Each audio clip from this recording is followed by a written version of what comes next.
Welcome to the Unit 401005 Human Relationships and Life Transitions. My name is Dr. Lainey Hall-Pullen and I'm the Unit Coordinator for this unit. This unit enables students to be aware of the complex nature of human relationships and life transitions and introduces relevant concepts that inform nursing and midwifery practice. The unit explores frameworks that support an understanding of human development, the development of a sense of self, normative and non-normative transitions across the lifespan, and in the context of people realising their health potential.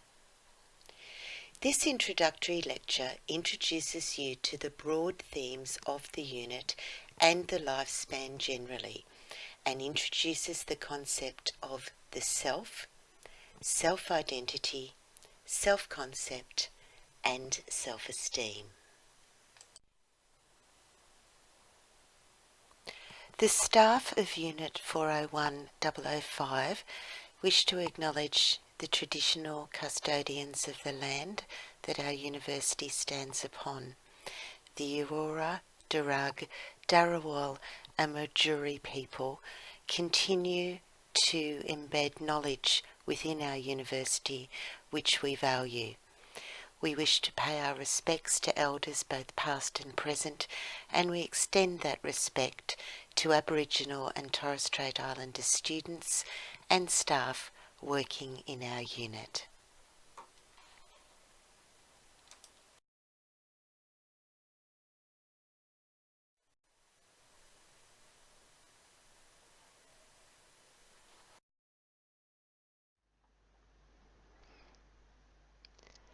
The recommended text for the unit is Hoffnung et al., Lifespan Development, A Chronological Approach, the third Australasian edition.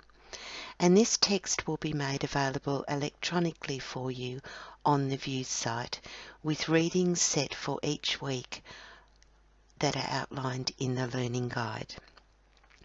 Blended learning activities have been embedded throughout the unit to enhance the student learning experiences through the use of tutorials, audiovisual material, small group work, and online quiz material. So before we move on, just a little definition now about what lifespan development actually means.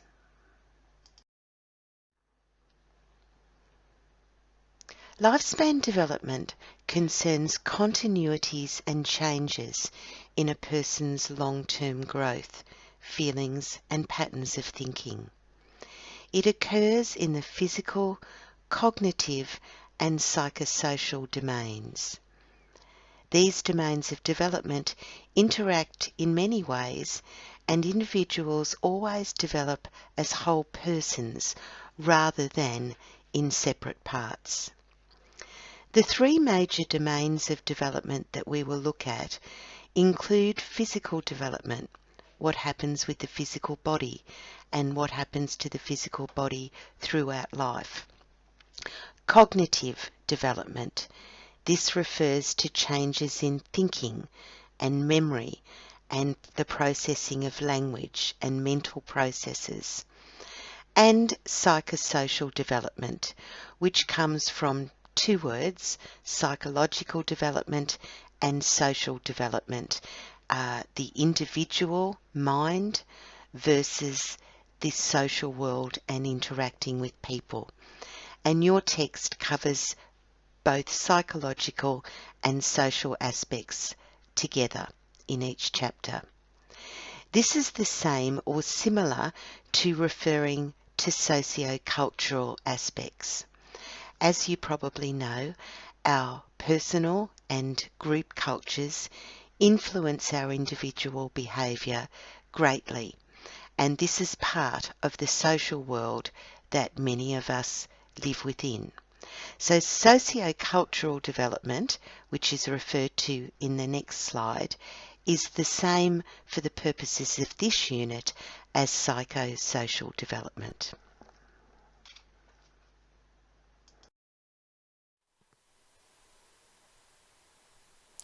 The learning outcomes for the unit include, firstly, to demonstrate an understanding of the components of human development, including psychological, social, cognitive, and moral components of human development throughout the lifespan from pre-birth to older age.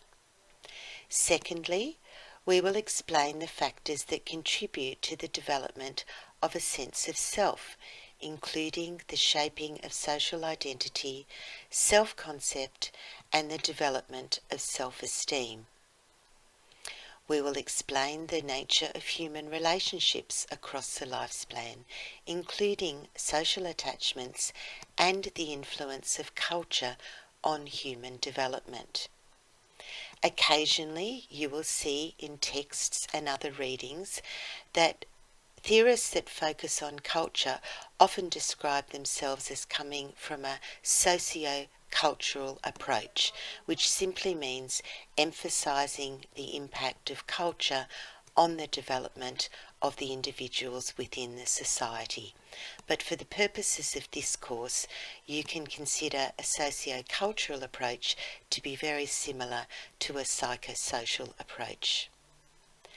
We will describe a range of life transitions in the course, including normative transitions, which are those events and circumstances that happen to the majority of people as they pass through phases of life, and non-normative events and circumstances, which don't happen to everybody, but do happen to some people unexpectedly and in an unpredictable sort of manner. We will identify coping strategies used to manage life transitions in each stage of the lifespan and explain the relevance of human relationship and life transition concepts to nursing and midwifery practice.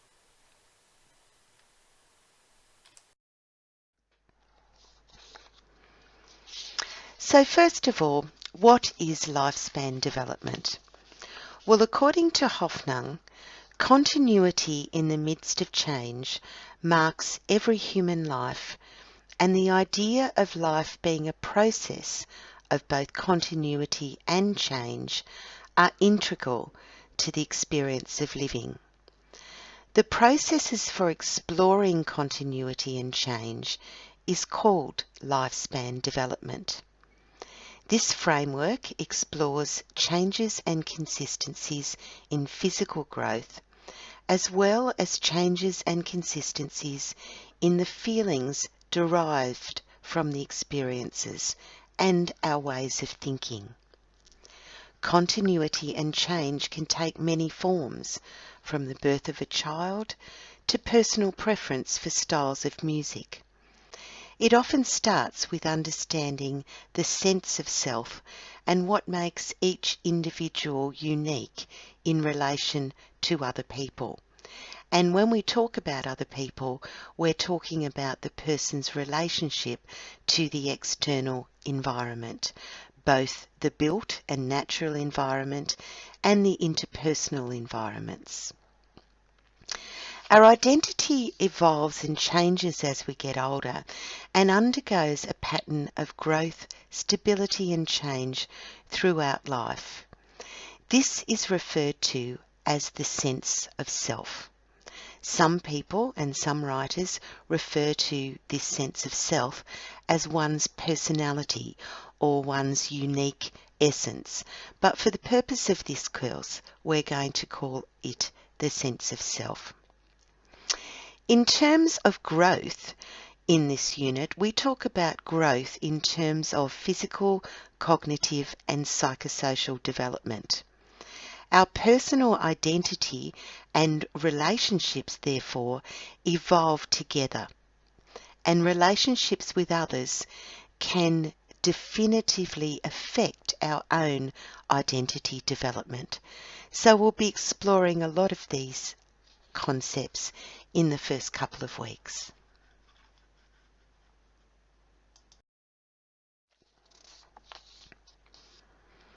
Selected landmarks of development will be covered in each tutorial as we explore various phases of human development. So at birth, we will talk about reflexes, such as the grasping reflex, the sucking reflex, why children and infants cry, and those sorts of milestones of infant development. In infancy, there are other landmarks of development. There's a lot of physical landmarks, such as walking, standing, reaching, searching, and all of these are outlined on page 7 of the Hoffnung text. But in infancy, there is also a very important social process of attachment to a primary carer, and we'll be exploring that in some depth. Early childhood and childhood, incorporating the toddler stage and later childhood, is also a prolific time of physical development, where a child learns to develop their gross and fine motor skills and other more complex skills, such as bike riding or swimming. Cognitively or mentally, cognitive refers to mental processes of decision making, thinking, and making evaluations of others. But cognitively, reading simple words, becoming more complex in their language, speaking and writing are all parts of cognitive development in childhood. And establishing friendships through play and social interaction and maintaining attachments with their caregivers is all part of the social development that happens in childhood. Adolescence is another important life stage where there is some abstract thinking, a growth spurt, preparation for adulthood, often the first experience of mixing with people in a workforce, and other such events. Young adulthood, between 20 and 40, is the peak of fertility. This would be a normative aspect of young adulthood, which means that young adults who find it difficult to conceive or have problems with their fertility are non-normative when it comes to understanding the experience of most adults. So that's one example of a non-normative event that could happen in young adulthood for some people, the experience of being rendered infertile, and that's something that would require a lot of intervention and support from nurses and midwives. So that's one of the reasons why in this course we look at both normative transitions, those that happen to most people, in order to inform our awareness of different specific aspects of the life stage, but we also look at predictable non-normative transitions as well, because sometimes in different life stages things do happen differently, and we'll be looking at those too. Middle adulthood is the time between 40 and 60 years, and this is also when some predictable things happen physically. So there's a decline in fertility. There is not necessarily a decline in intelligence, but we will look at that when we have a look at that component of the course. There can be family changes. There can be taking on a carer role. It's also a time of great generativity for people. People in middle adulthood are usually in the prime of their career, having built some experience, and they move on to more mentor roles in any workplace sort of setting. And finally, although your textbook talks about older adulthood as 60 plus, most texts these days cite older adulthood as commencing at 65, and that might even change in the future as we have a population which is living for longer due to improvements in healthcare. There's also been changes to retirement and to when people normally retire throughout the lifespan. There's a lot more people changing jobs, getting retrenched, experiencing unemployment in middle age than ever before. So their retirement is not necessarily predictable in either middle adulthood or older adulthood these days, but it can be expected that at some stage towards the older age groups, people will choose to retire.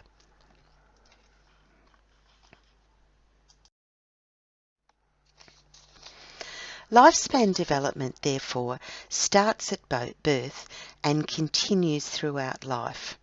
And there's several examples given in your textbook of different life stories throughout different generations that you might want to have a little look at. In the readings for this week, however, there is a theory on page 11 which we're going to start off the course with, and this is Bronfenbrenner's 4 ecological systems approach. It's called a socio-cultural approach to human development, and it situates the individual within a rich social framework and explains how these systems all operate on the developing child from the beginning of their life. The microsystem is the system that we have in our day-to-day families. These are the people with which we have face-to-face contact each and every day, sometimes several times a day. So that could be our immediate family, our close day-to-day contacts, a carer or person cared for relationship, the relationship between children and parents, the relationship between partners and spouses, or the relationship between multiple generations living together as community. The mesosystem consists of connections between 2 or more microsystems. So the mesosystem consists of perhaps the school, the workplace, the neighbourhood, and the relationship between those 3 social institutions and the family home and relationships. Broader cultural activity, community groups, regular activities and groups that people belong to also form part of the mesosystem.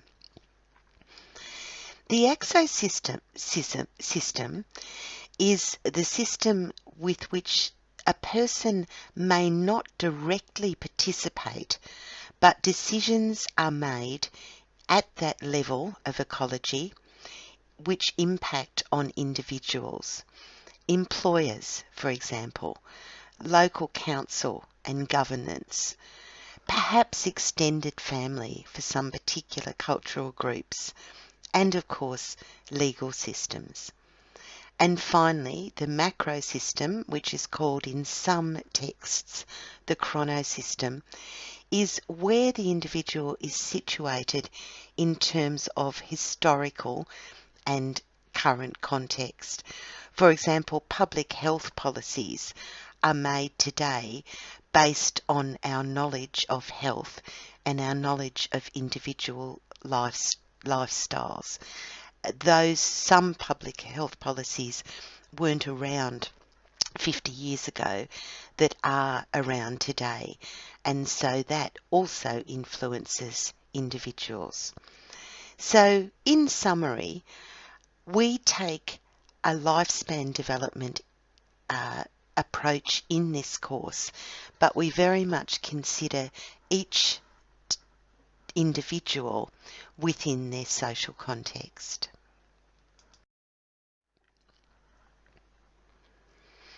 For nurses and midwives, knowledge about lifespan development will lead to realistic expectations for children, adolescents, and adults who you are caring for. It can also aid in making appropriate responses to a person's actual behaviour and to understand when departures from normal are significant or when they're just part of the broad spectrum of human diversity. An understanding of lifespan development can also enhance our own understanding of our own development and our place in the social world, and facilitate advocacy for the needs and rights of people of all ages.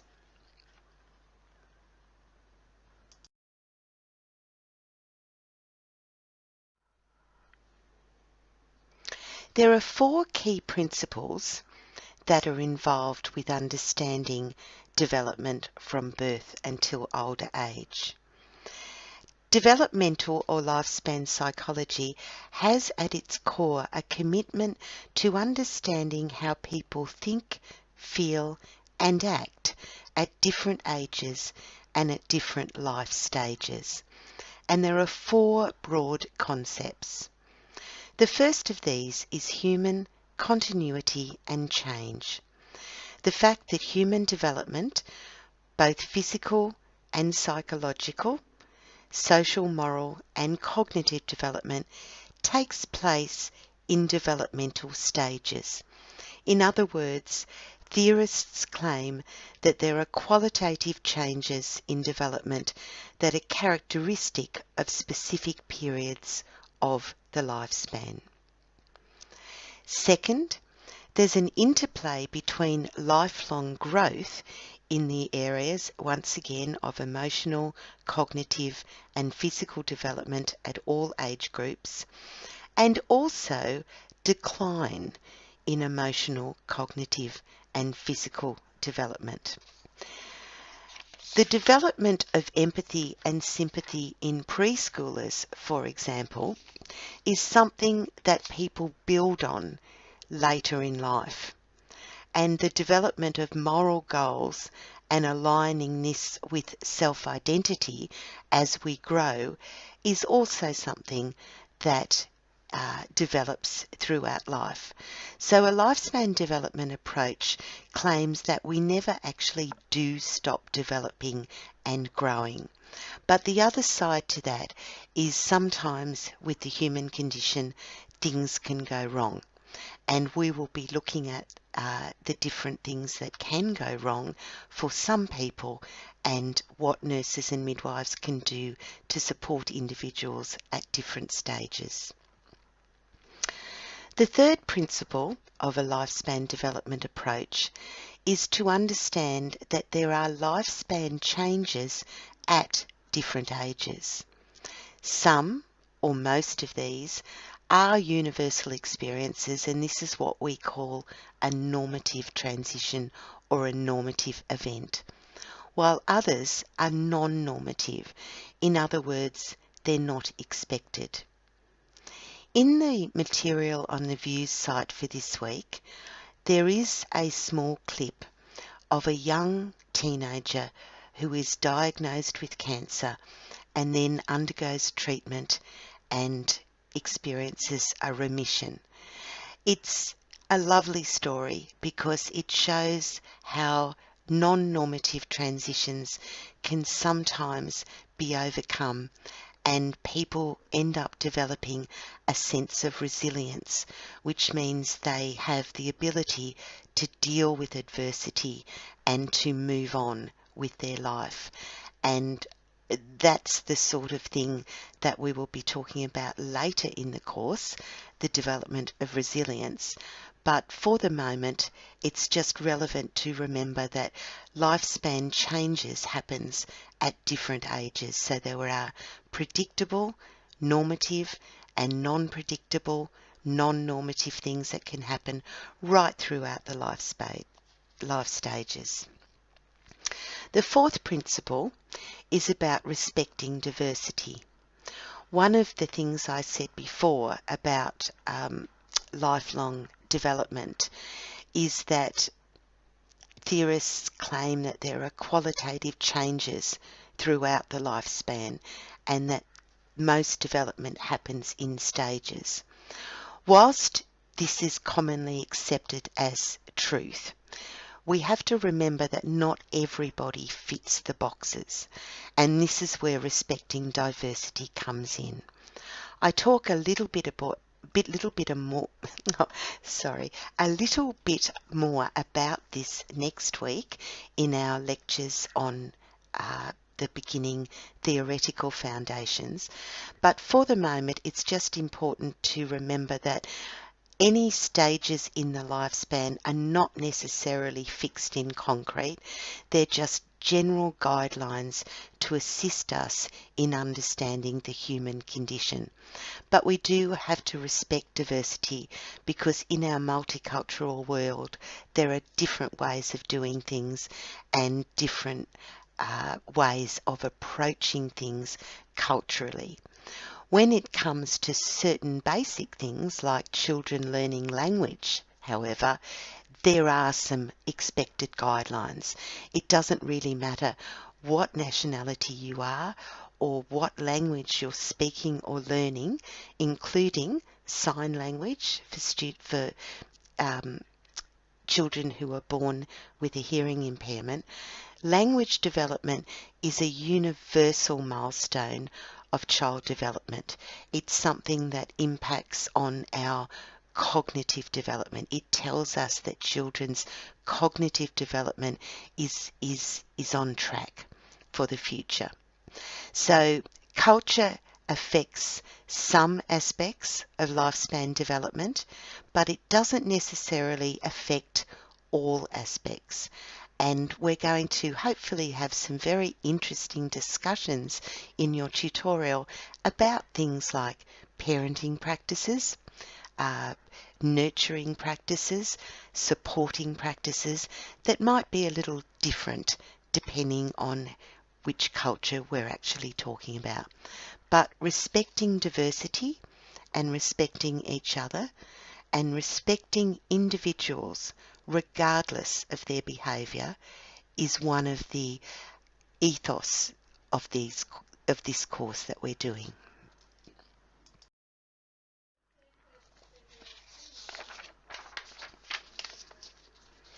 The development of the self begins with self-recognition in infancy, when children are able to know that they are separate from others. Following this self-awareness, there is the ability to describe and evaluate the self. So this is about forming relationships, and later on by knowledge and standards. So emotional reactions to wrongdoing in preschoolers, for example, has changed over the years. But the whole idea of where does self-awareness begin starts in infancy.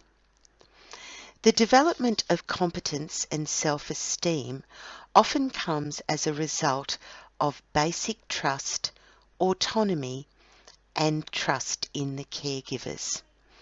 Competence refers to skill and capability and knowing who we are. So infants don't have a lot of competence because they don't have a lot of language with which to explain their needs. But parents and caregivers intuitively sometimes and through careful assessment at other times learn very quickly to understand their infant's needs and predict those needs and contribute to their sense of self as they get older. Self-identity and self-concept are two concepts that we're going to be looking at in the first week of the course. Some writers consider these to be synonymous terms, in other words, mean exactly the same thing. But they are slightly different, and we're going to introduce you to the basic differences in the first week. Identity is formed very early in life, and self-concept comes later when we start to understand and evaluate the responses of the individuals around us. So now to look at identity or self-identity in relation to the social roles we hold in society.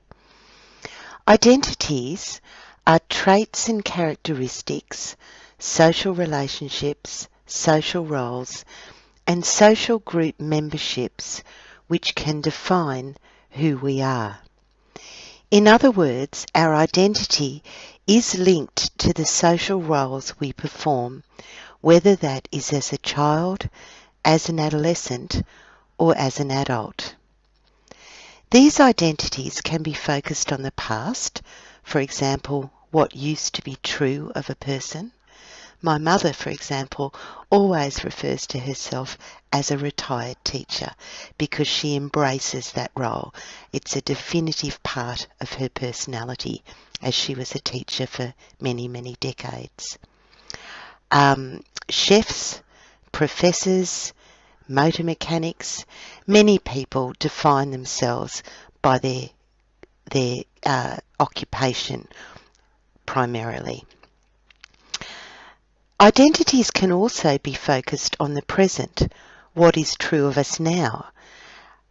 Are you a nursing student, a university student, an athlete, a nurse, a graduate? Or it could be based on the future, what one expects or what one wishes to become. So identities themselves are orientating. They focus our attention on some aspects, but not all aspects, of our immediate environment and our immediate relationships. For example, a woman might embrace feminism and call herself a feminist, but feminism itself is interpreted in very different ways depending on the social and historical concept and environment. The role of a mother or a parent is less ambiguous, and some of our identities are simply descriptive. We could be a nurse or a teacher, or they could be role orientated, as in being a volunteer or a friend. Or they can also be an age group, which speaks a language of its own, for example, the teenager. Erikson, who developed a social model of human development, focuses on the shaping of identity throughout the lifespan. But often Erikson is actually talking about self-concept. Self-concept develops from obtaining a basic sense of social identity and understanding who we are in the society.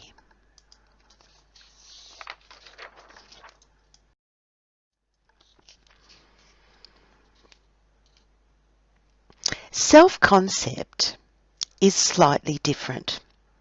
It's a cognitive concept that is wider than just identity and social roles. Self-concept can include content or knowledge of our social roles, but it also includes attitudes or evaluative judgments that are used to make sense of the world and focus attention on one's own goals and protecting one's basic sense of self-worth. Self-concept begins in infancy with self-recognition and the infant knowing that they are separate from other people. The difference between self-identity and self-concept is that self-concept is a broader and more complex conceptualization based on the collection of different identities and social roles that a person has. It's what we describe when we think of ourselves, usually in relation to others.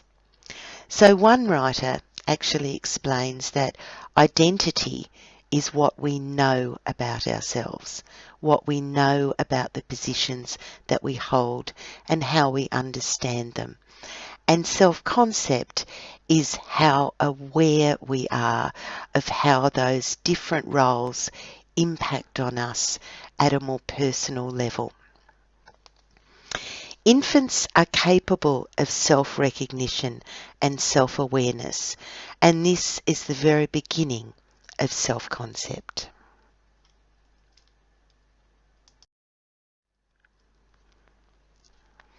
Nurses often deal with people who experience low self-esteem resulting from a negative self-concept.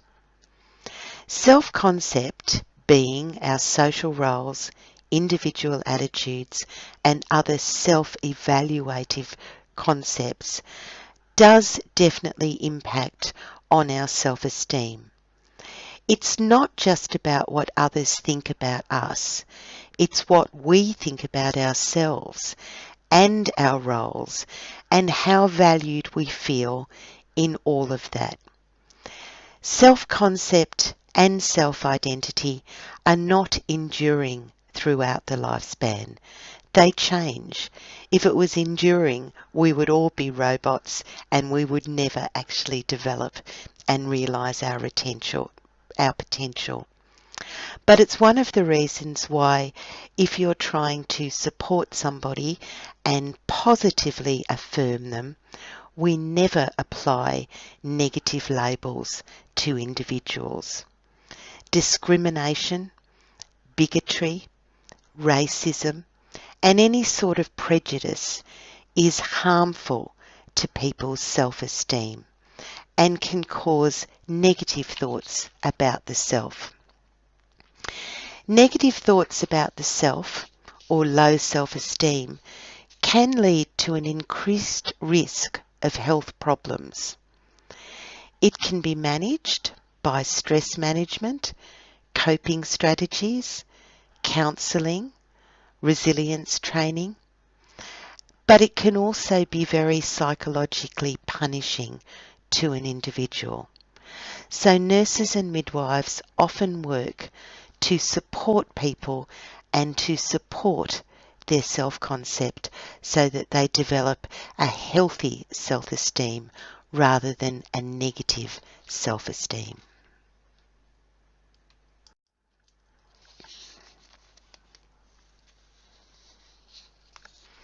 Nurses play a vital role in promoting healthy self-concepts of people in their care.